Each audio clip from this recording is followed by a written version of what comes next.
If you don't know this dude, then you just been slipping on actual lyricism and all that, because he's amongst the greats.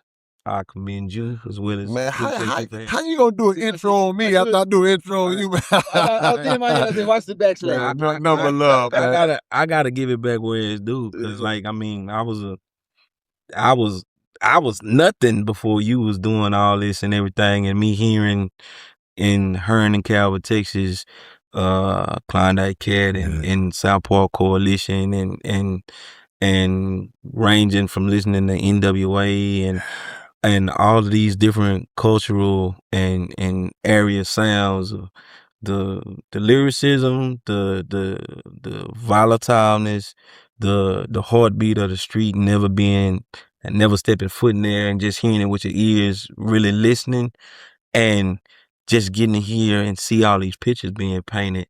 And this was way before I ever thought about doing any type of music. And I was just in the seats, just listening, hearing these movies unfold. Well, man, you have definitely written your own movies and produced your own movies, man. You got so much work. I want to go to the beginning, man. Calvert, Texas, Hearn, Texas. Sure. What is that connection? I know they're real close to each other. You claim both. Give us kind of understanding, I guess, from the geographical standpoint and your connection to both those. Because what I always respected about you, one of the many things, is that you never tried to be from nowhere but where you was from, and stood on that proud, man. Right. So kind of give us the backstory on that. All right, you take 290 and head towards PV, hop on Highway 6 at Hempstead, Highway 6 North. You go past Hempstead, Navasota, Bryan College Station, Hearn. 9 miles away is Calvert, and Highway 6 stretch all the way to Waco. That's the area that I grew up in and went to schools in. My mother is from Hearn, and she was a school teacher there till all my life until she retired, which she was also a musician in our church, Old England Missionary Baptist Church in Hearn. Her family is from Hearn. My father is from Calvert, and she taught in Hearn. We had a house in Calvert. I got family from both sides, from both, and just 9 miles apart. So I'm getting the full picture of my family heritage and knowing about my family just right 9 miles apart, and knowing the deep roots of my family from right there. I went to school in Hearn up until the end of my freshman year. Then I finished school in Calvert. I graduated in Calvert in 1998, and I'm from both. So when I started music, that was my representation. Like, this is where I'm from. Like, I'm not trying to be like nobody or take representations for no other city. Yeah, I'm from Houston. Like that. Like, I'm not H-Time by way of Onville or you know what I'm saying? So I'm nowhere near here. So I'm not gonna try to false claim or do nothing. I'm just doing some music and trying to be here. I think it's cool when you are able to put an area on the map, though, because Houston is millions and millions of people. No one individual can legitimately claim that they put Houston on the map. You know, and in certain areas you can say, well, I was the first to do that. But you have a distinction, because you can say, well, man, I come from these two small towns, and if they say, well, name some people that came, it may be, I don't know, maybe some athletes or who in there and that, but those places are known because of Chalie Boy. You know? John Randall's from there. Oh, John, Minnesota Viking? Yes. Okay, Happens to be my cousin. Man, come on, you got to be. There were 400 of y'all in there. Hey, it is what it is. But yeah, I mean, Calvert has had a deep history itself. The railroad, Hearn and Calvert, the railroads basically started around that centralized area. At one point in time, Calvert was labeled to be the state capital, but a plague hit, and so they migrated more towards the Austin area. And we got a Black Negro League legend. I forgot his name, but Calvin and Hearn it got a lot of history. You just gotta delve into it. Yeah. But as far as music, rap wise, you know, I get to hold that. Damn. There you go. Absolutely get to hold. And I put it up with pride. Like it is no greater feeling to be able to represent some towns that when people always joke and talk about small towns and everything, like it doesn't have anything to offer.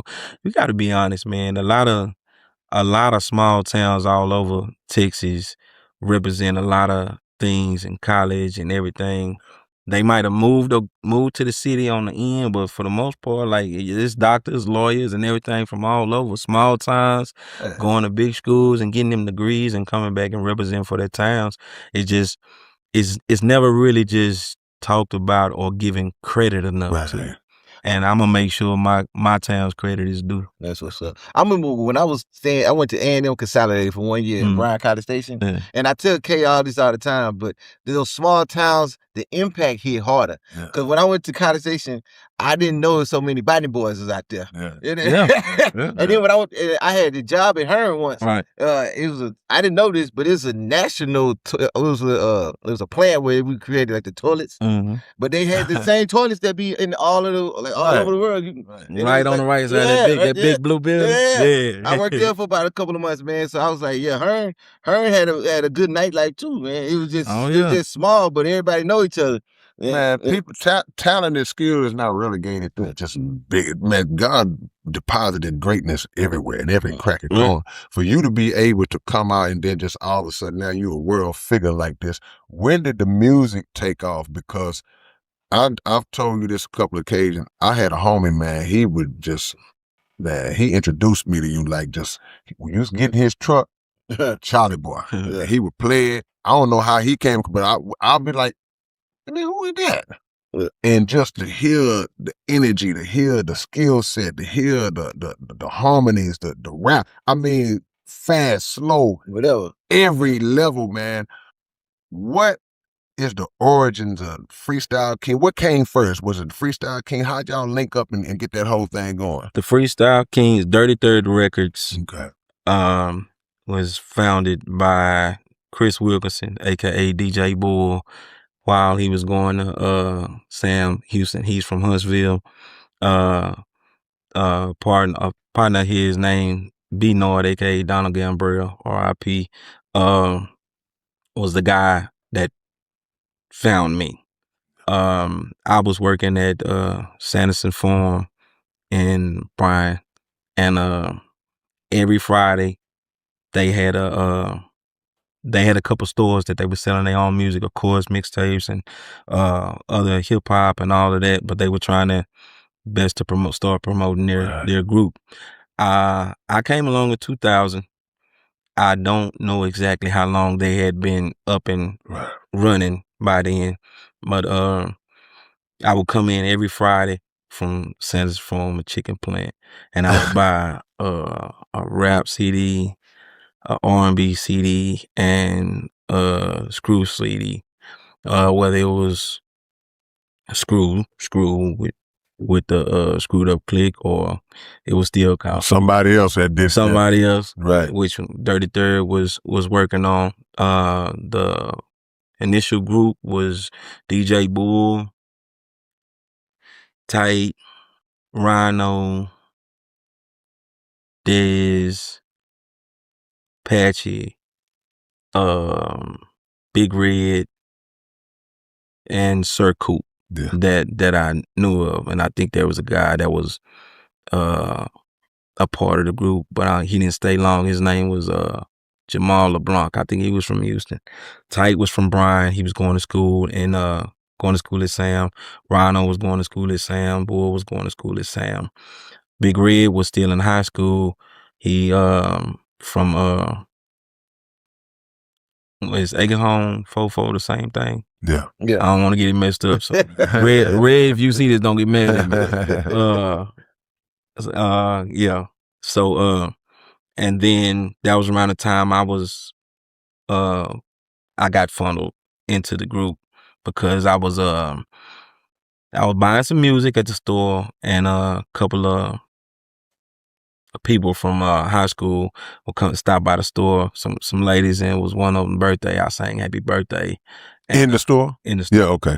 And Nord heard me. He was like, man, I didn't know you can sing. I was like, man, I don't do it no more. I just do what I do. Yeah, my business. I'm working. I ain't got time to try to deal with all this, because I had been to a few musical type auditions or talent shows where, now I know it was just played somebody else being on an audition thing, and they already got somebody situated that's gonna be the winner. Them early lessons. Yeah. I learned you ain't have a chance. But the funny part is, at that time where I was in, I guess the actual new guy that was gonna be so-called signed to this label, the guy had me run the Dallas with him. I was 18.